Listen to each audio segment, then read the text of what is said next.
Tried to log into Klarna and found your account is locked or suspended?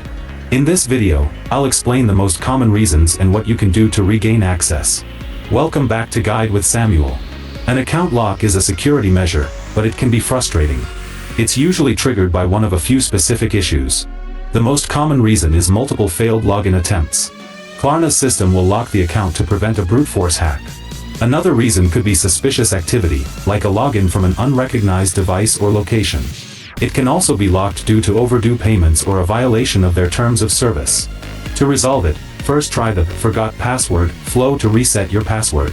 If that doesn't work, you'll need to contact Klarna customer support directly through their website or app help section.